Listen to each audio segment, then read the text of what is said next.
os historiadores, essa é a cidade mais antiga da Europa e a terceira cidade mais antiga do mundo. Hoje vamos conhecer a extraordinária Matera.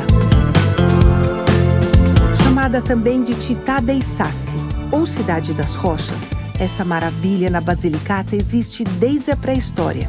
E hoje é um patrimônio mundial da humanidade segundo a Unesco. Vamos explorá-la percorrendo os passos da mais antiga civilização italiana, entendendo como uma cidade antes chamada de vergonha da Itália passou a ser um dos mais espetaculares destinos desse país. Essa viagem também é gastronômica. Aprenderemos a fazer o famoso pão de Matera, um dos mais conhecidos da Itália. E no final te levo para uma trattoria em uma gruta, onde a tradição se encontra com a abundância italiana. Então vamos voltar à pré-história para começar a entender a história de Matera. Estamos indo ao Parque Nacional da Murgia, que é esse lado da cidade feito todo em rocha. É ali que há mais de 15 mil anos nasceu a cidade de Matera. Em uma grande rocha chamada calcenite, muito porosa e de fácil escavação, ela deu oportunidade ao homem de transformá-la em uma cidade ao longo dos séculos.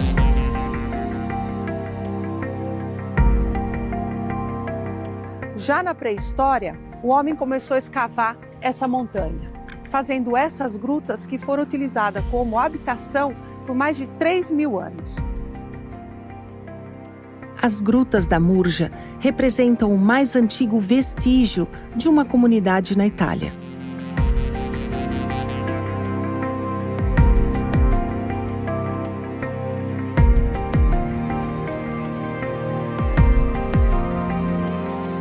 E o Parque da Murgia foi cenário de muitas produções em Hollywood. Mel Gibson, em 2003, A Paixão de Cristo, colocou aqui a sua cruz.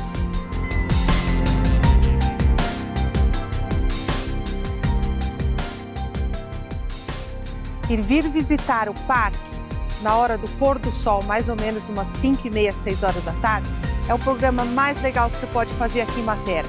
Porque as casas começam a acender as suas luzes e de longe parece um presépio. Maravilhoso! Após 3 mil anos vivendo nas cavernas da Murgia, os homens, motivados pela escassez de água, começaram a escavar o outro lado da montanha, onde hoje fica a atual Matera. E lá permanecem há 10 mil anos. Não muito longe do Parque da Murgia está uma das mais surpreendentes descobertas feitas recentemente pelo homem. Até pouco tempo atrás, os pastores de Matera usavam as antigas grutas como abrigo para os seus animais. Até que em 1963, um grupo de exploradores perceberam vestígios de uma pintura antiga dentro de uma dessas cavernas. Após uma limpeza cuidadosa, foi descoberta uma igreja do século VIII, batizada de Igreja do Pecado Original.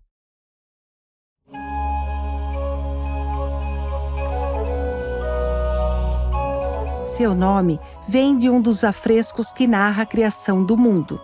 E o mais interessante é que aqui o fruto do pecado é representado por um figo, não uma maçã. E faz todo sentido, porque o Adão se cobriu com as folhas da árvore de onde ele colheu o fruto, e eram folhas de uma figueira.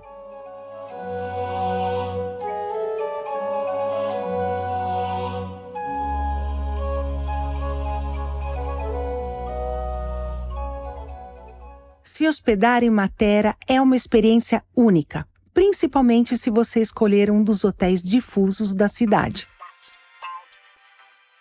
Você sabe o que é um hotel difuso? É um tipo de hospedagem muito diferente da tradicional. E no caso de Matera, considerando a impossibilidade de se construir em uma estrutura única, os quartos desses hotéis são espalhados pela cidade dentro de várias grutas autênticas, reformadas em estilo minimalista e com muito bom gosto. respeitando as formas naturais dessas cavernas escavadas séculos atrás.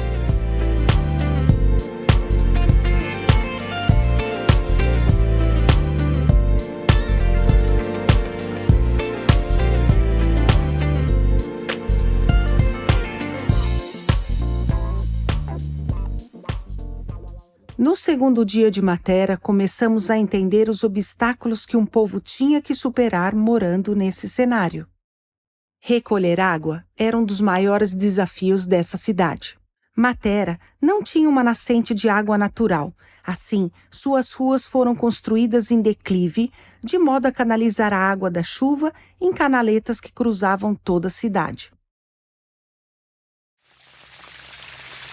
E até hoje, quando chove, você consegue ver o caminho que a água percorre.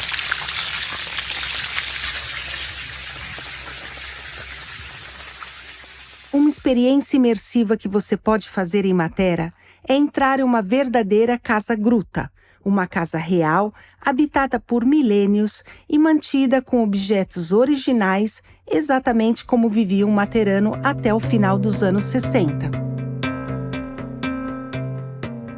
E essa aqui é uma típica casa verdadeira da época, original da época de 1958, mais ou menos. Onde moravam 9 pessoas mais seus animais em uma situação precária.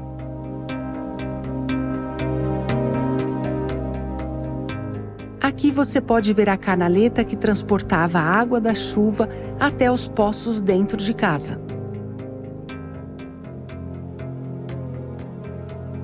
As pessoas conviviam no mesmo ambiente de seus animais, que serviam de alimento, transporte e, no inverno, dentro de casa, eles ajudavam a manter o ambiente aquecido. Imaginem que os seus excrementos eram cobertos com palha para fermentar e também gerar calor. Não existia um sistema de esgoto. Os resíduos eram muitas vezes jogados em fossas abertas pela cidade. A situação era dramática. Morar em uma gruta não era viver, mas sobreviver.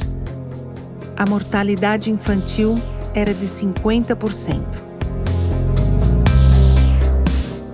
E imagine que isso acontecia numa época que os Estados Unidos já mandavam astronautas para a Lua.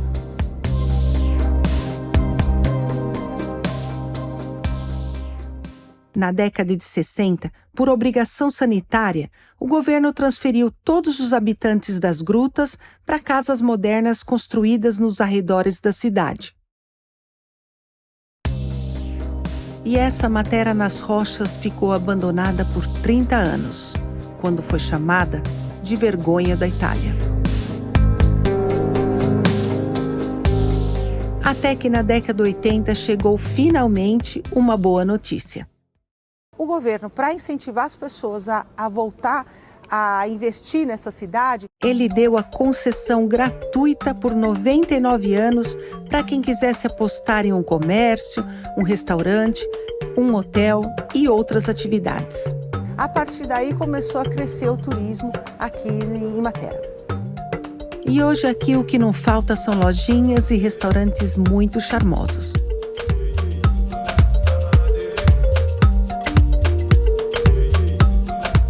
Algumas grutas também produziram belezas que até hoje representam um motivo de orgulho para Matera, como o Teatro Casa Cava, o único teatro dentro de uma caverna na Itália, que hoje recebe músicos e artistas de todo o mundo.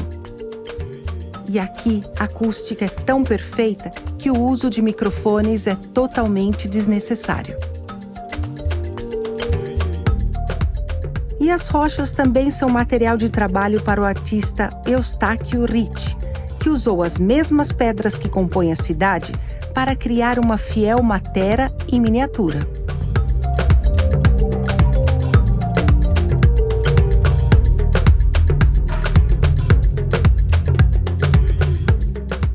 Outra maravilha ainda mais fascinante é a igreja de Santa Maria de Idris, não construída, mas esculpida diretamente na rocha viva. Como se a própria pedra, por vontade própria, escolhesse transformar-se em um lugar sagrado.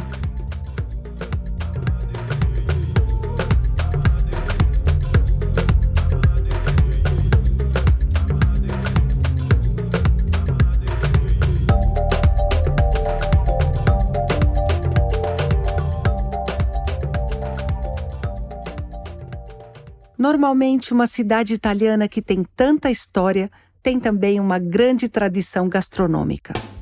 E Matera é conhecida pelo seu pão, que além de delicioso, tem uma história apaixonante. Uma coisa muito legal que tinha em Matera, mas que também tinha em outras cidades da Itália, eram os fornos públicos. Até a década de 50, as famílias não tinham um forno dentro de seus lares. Então, as mulheres preparavam suas massas de pão em casa e na manhã do dia seguinte, passava um funcionário do forno e levava essa massa para assar. Aí você me pergunta, como eles não confundiam o meu pão com o pão do meu vizinho? Para poder diferenciar toda a família junto com a massa do pão, era obrigada a mandar um carimbo com suas iniciais ou um símbolo. E o que é mais legal, que em Matera existem ainda alguns artesãos que fazem manualmente esse carimbo personalizado com as suas iniciais. Um deles é o materano Giovanni Ricciardi, um artesão ceramista.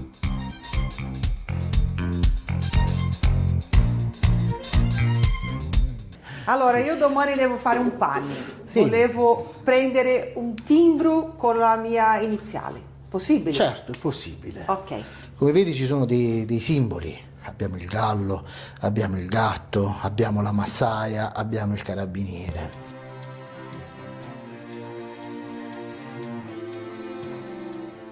Il timbro del pane nasce per la necessità di dover marchiare il pane. Il pane veniva impastato in casa, venivano fatte forme di pane di 15-20 kg, le famiglie erano numerosissime.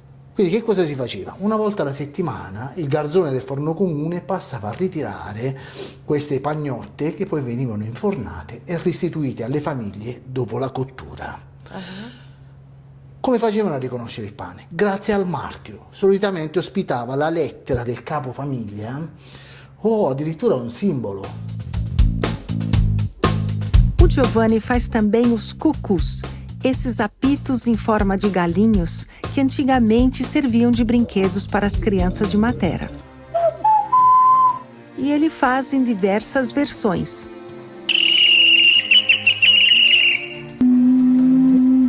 Bello il suono di questo. Vedi, è arrivato un uccellino, guarda.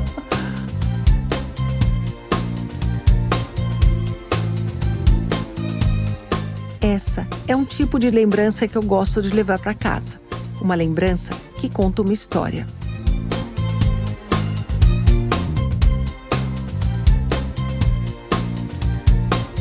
Com meu autêntico carimbo na mão, fomos até uma panificadora de Matera que um dia foi um forno público, a de Gennaro Perroni, que desde 1890 segue as tradições da panificação local.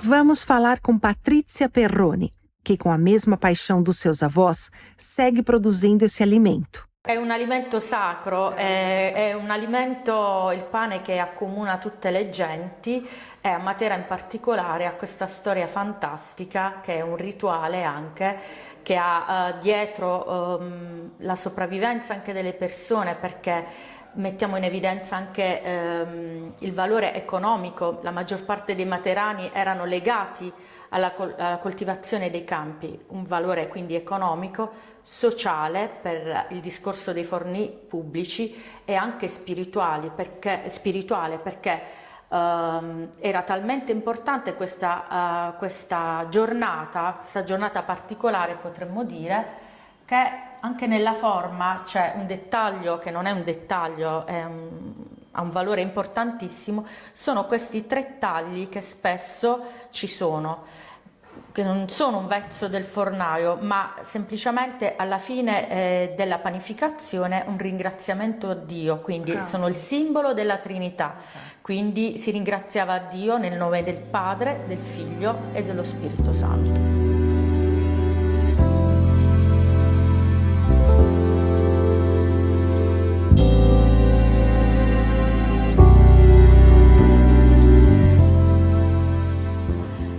Sulla base c'erano le iniziali, vediamo qua c'è una L e una M, quindi si poteva chiamare Luigi Montemurro per esempio, dell'uomo, del cosiddetto capofamiglia. Stiamo parlando di una società fino a qualche decennio fa fortemente patriarcale.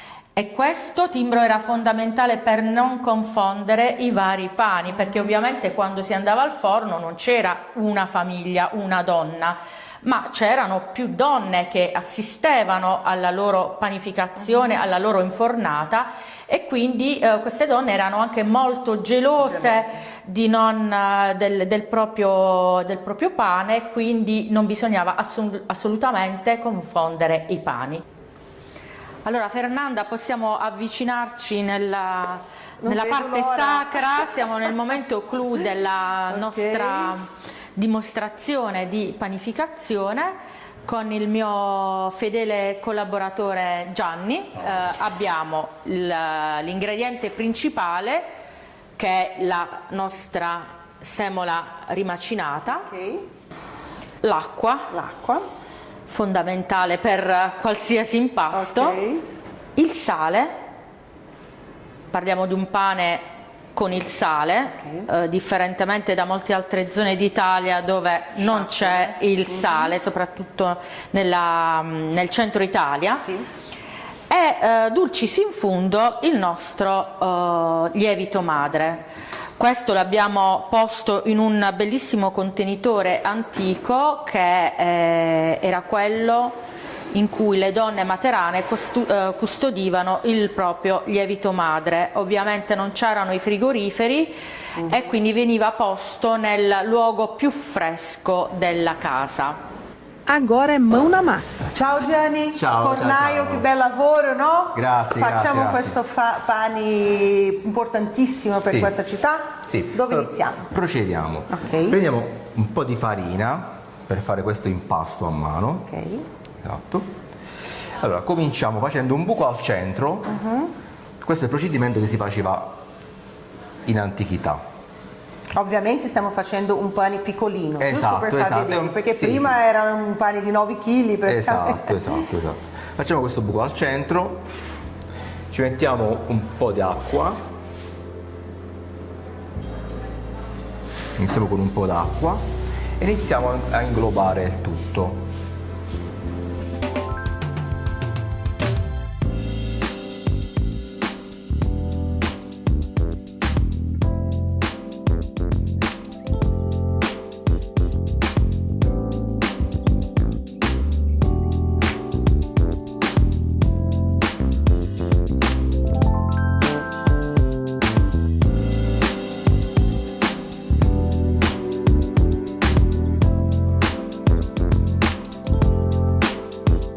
Mettiamo un po' di sale, mettiamo il sale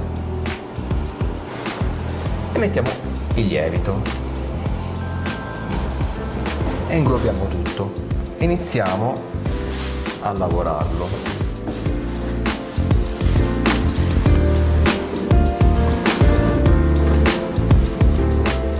Questo procedimento più o meno viene fatto per una ventina di minuti, mezz'ora. Ok. Fino a quando non abbiamo un impasto liscio. E questa pagnotta praticamente quanto tempo deve stare a crescere, no? A lievitare? Allora, di solito in base alle temperature che abbiamo, ma all'incirca sta un'ora. Un'ora solo? Sì, un'ora Ok. a crescere. La prima lievitazione però, lievitazione. no? Ok. Dopo viene affrontata la spezzatura, viene fatta la prima lavorazione. Ok. Questa lavorazione qua, e viene posto in queste tavole per affrontare il secondo riposo. Il secondo riposo che sarà di In base sempre alle temperature, ma più o meno è un'ora. un'ora anche, ok. Questa è la pagnotta già cresciuta, Ok. già lievitata. La pagnotta è pronta. Ok. Facciamo la nostra forma di pane, che abbiamo due forme tipiche materane, a cornetto o alto. Questo è il cornetto. Qui facciamo i 3 tagli Che bello. e adesso stampiamo. No, aspetta, Gian, che ce l'ho il mio, Ah, l'ho portato, bello, l'ho mandato a bello. fare qua, col galletto, portafortuna, vediamo se va. Sì, sicuramente. Ecco qua. Stampiamo. Ecco qua.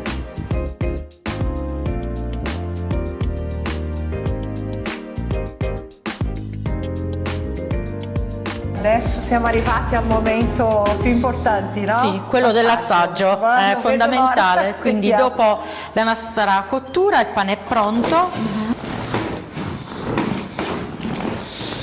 Notiamo la croccantezza, Sì, si la sente. bontà sta in questo contrasto fra la crosta e la mollica morbida. Não sei para você, mas para mim, essa imagem é sinônimo de felicidade.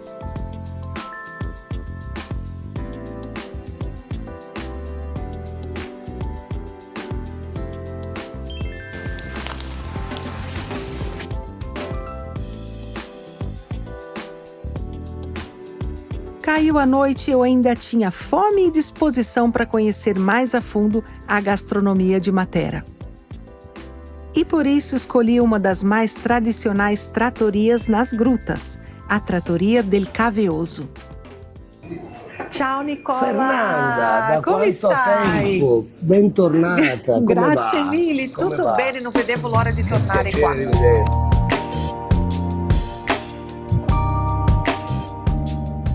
A gente chegou já sendo bombardeados com um antipasto típico bem variado.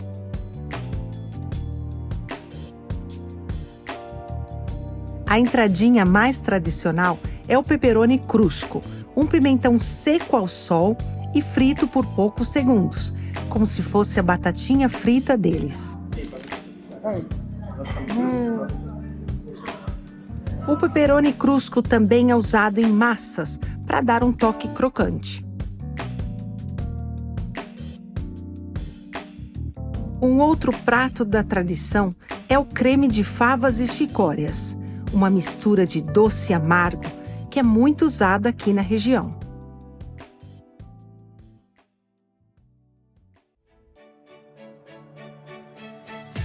Nesta minha experiência em Matera, confirmei de modo poderoso que desviar dos centros turísticos da Itália é abrir as portas para uma vivência autêntica.